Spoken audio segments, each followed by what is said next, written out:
प्राचीन भारत में जनक नाम के एक राजा थे।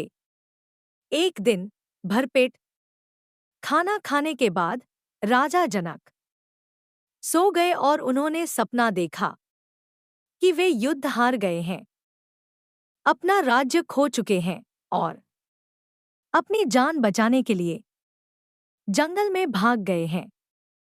अब वे भूखे थे और भोजन की तलाश में एक भिखारी बन गए थे।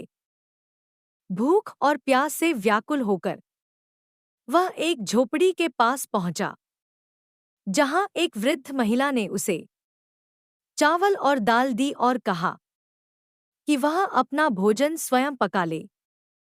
राजा ने भोजन पकाया और जैसे ही वह भोजन करने वाला था, एक कुत्ता आया और उसका भोजन छीनकर भाग गया।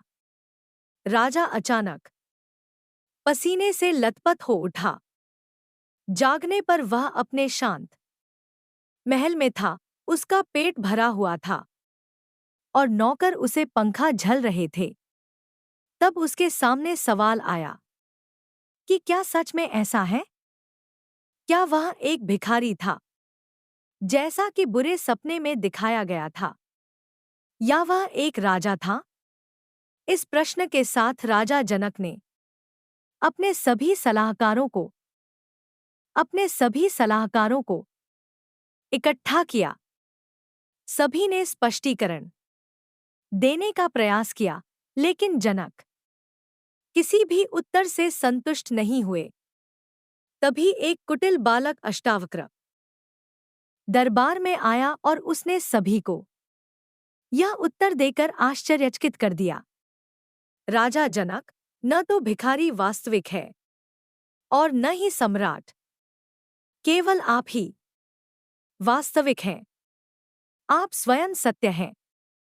आप जो स्वप्न अवस्था में शुद्ध चेतना के रूप में उपस्थित होकर भिखारी की भूमिका निभा रहे थे और जो जागृत अवस्था में राजा की भूमिका निभा रहे हैं, ये आप ही हैं जिन्होंने इन दोनों अवस्थाओं को देखा।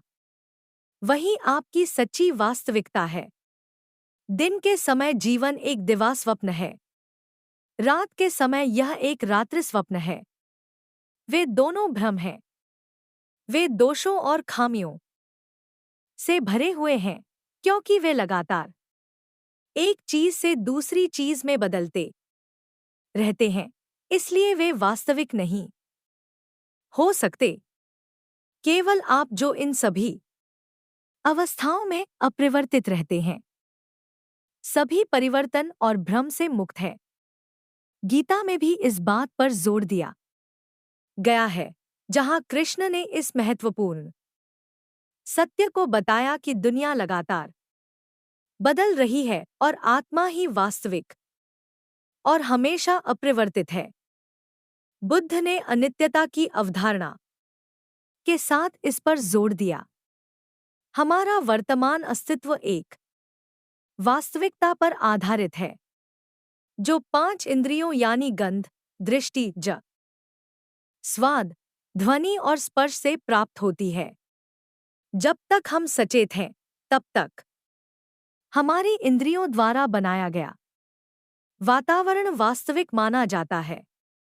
लेकिन जब हम सचेत नहीं होते हैं, जैसे कि सपने देखते समय, तो वास्तविकता की हमारी भावना पूरी तरह से अलग होती है। सपने के दौरान अगर कोई जंगली जानवर हमारा पीछा करता है, तो हम डर सकते हैं, लेकिन जैसे ही हम जागते हैं, वह डर कम हो जाता है और भागने की हमारी प्रवृत्ति अब लागू नहीं होती है। यह एक गहरा सवाल, वास्तविकता या सत्य क्या है,